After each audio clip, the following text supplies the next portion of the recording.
फिरोजाबाद से समाजवादी पार्टी ने मैदान में अक्षय यादव को उतारा है। 7 तारीख को यहां पर वोटिंग की जाएगी और आज जो चुनाव प्रचार का समय है वो समाप्त हो जाएगा। जो चुनाव प्रचार आज खत्म हो जाएगा। बात करने के लिए मेरे साथ अक्षय यादव जी मौजूद हैं। सर, सबसे पहला सवाल, चुनाव कैसा चल रहा है? चुनाव बहुत अच्छा चल रहा है। आज आखिरी दिन है और जो हम लोगों ने पिछले 1 साल से मेहनत करी है उसका परिणाम कैद हो जाएगा परसों, और हम लोग चुनाव जीत रहे हैं। हर तरीके की पॉजिटिव रिपोर्ट आ रही है। ये बताइए, 2014 में आपने इलेक्शन लड़ा, जीत हासिल की, 19 में आप चुनाव हार गए, 2024 में आप फिर एक बार उम्मीदवार हैं यहाँ से। क्या अंतर हुआ इन 10 सालों में? देखिए, 2014 का चुनाव अलग चुनाव था। उस समय मोदी लहर चल रही थी और उस बीच में हम लोगों ने चुनाव फिरोजाबाद में जीता था। 2019 में चाचा सामने आ गए, हमारा चुनाव आमने सामने था, उन्होंने हमारे वोट काटे जिसकी वजह से हम लोग चुनाव हार गए थे।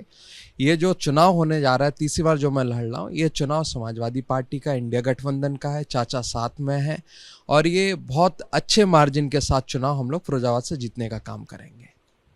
अच्छे मार्जिन से जीतने की बात कर रहे हैं। आपके सामने बीजेपी ने उतारा है विश्वदीप सिंह को।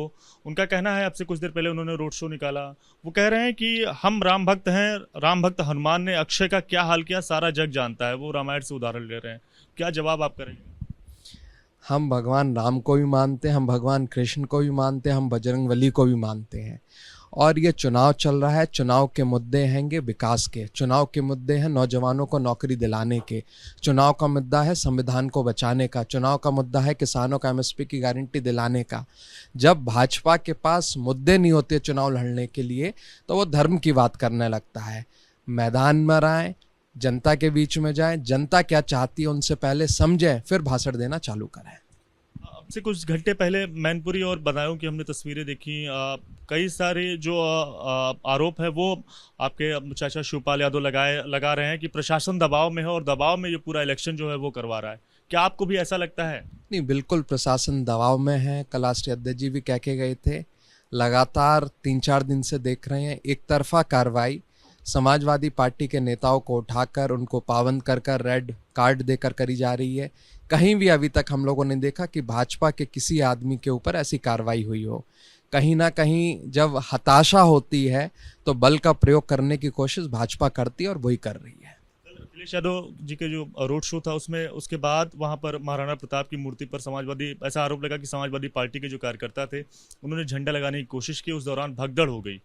कई सारे लोगों उसमें आरोपी बनाए गए हैं, कुछ की गिरफ्तारियां भी होनी शुरू हुई हैं। आपको क्या लगता है? देखिए, अगर समाजवादी पार्टी का झंडा लगा कहते हैं गलत है, तो अभी हम लोग सिरसागंज गए थे, वहाँ पर भी महाराणा प्रताप जी की मूर्ति लगी, उस पर भाजपा के कई सारे झंडे लगे थे और जिसकी मैंने सी विजिल के द्वारा चुनाव आयोग में शिकायत भी करी। वो बाद में हटा दिए गए झंडे वहाँ से।